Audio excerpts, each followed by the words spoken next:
I feel like I'm losing my mind. Is everybody in the world blind?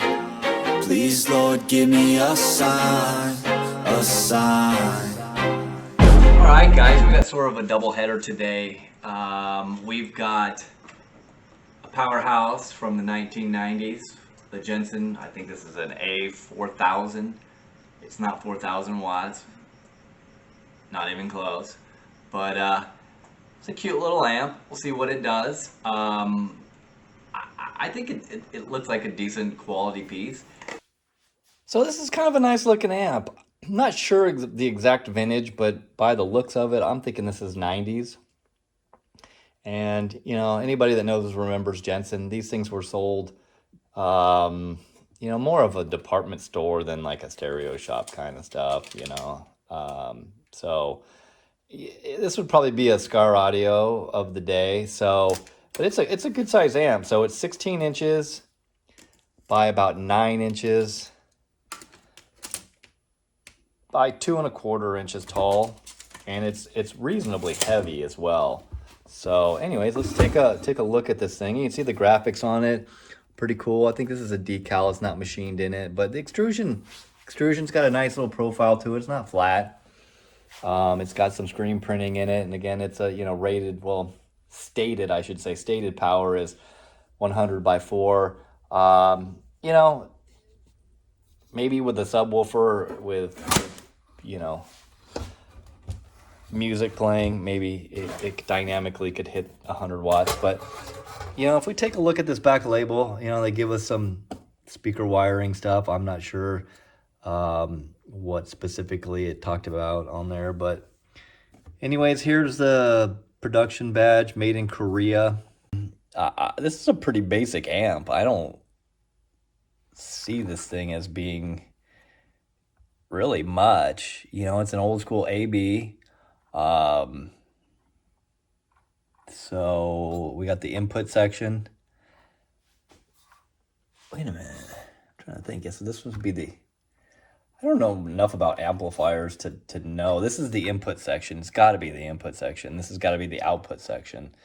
But these are the high level inputs coming in here. These are the input filtering. I don't know how these things work. So anyways, if you guys do, explain this shit to me. So we've got 2200 35 volt, and I don't know what brand those things are. Look like Daewoo caps here. Doesn't say what temperature they are. It's interesting. Usually they list the temperature on them. Not a lot of caps. I mean, this is a small lamp. I mean, it really is a, you know, should have been more rated at 50 watts. If it was today's standards, I would say this thing would be 50 watts. But so it's upside down, but, you know, we've got our standard here. We've got, I'm going to say it's got an input mode. It says mode 2, 3, or 4 channel mode. I'm assuming when you put it in 3 channel mode, it's, I don't know, I'd have to look at the instructions, maybe if I had them. This is where things are a little sad, but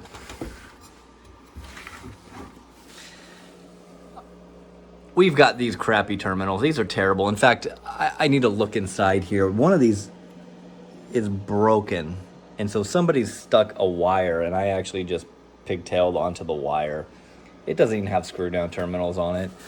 It is fused with 2 25 amp fuses. I think that's a bit ambitious. It is labeled 25 amp on there. It's got high level inputs. And then the power, the ground, and the remote are just wire leads, which is fine. I actually don't have a problem with that. You could run those to a terminal block, and then you don't have to worry about stripping the amplifier out. All right, so we lost all our dyno footage, so we're gonna try to go back and do some more here. So we're going to, this is gonna be dynamic power. So this is gonna be with music.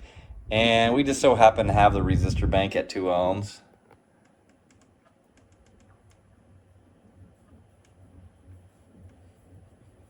And we got, you know, on music, we're doing pretty good. We're getting, you know, dynamically, you know, I think we're getting,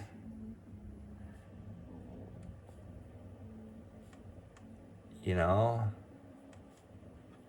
think we're getting good over 100 and something watts, 111. So that's pretty impressive. So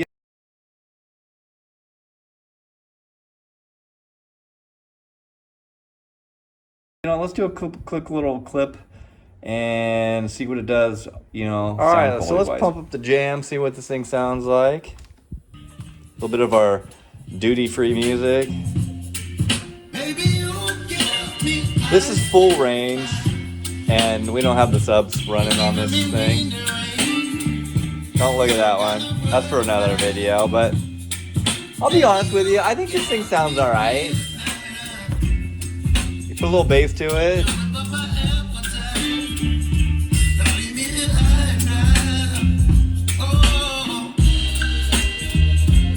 I think it sounds all right. For the 20 bucks this amp cost, I'm gonna give it a 3/4 of a thumbs up. That's thumbs down. That's half. That's 3/4. Not a full 3/4. So if you find one, put it in your boat.